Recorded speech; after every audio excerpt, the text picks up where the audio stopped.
Hi friends, नमस्ते. मी गणेश तेलंग. आज पूर्ण tones complete झालेले आहेत आणि कीबोर्डचा मॉडेल नंबर आहे यामा PSR E363. तुम्हाला मी आज चेक करून ऐकवतो. मी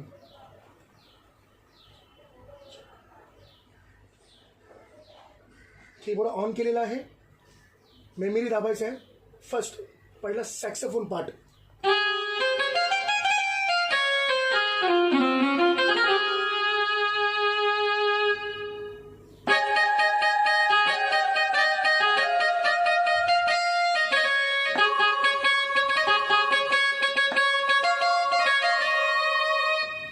नेक्स्ट टोन ब्रास.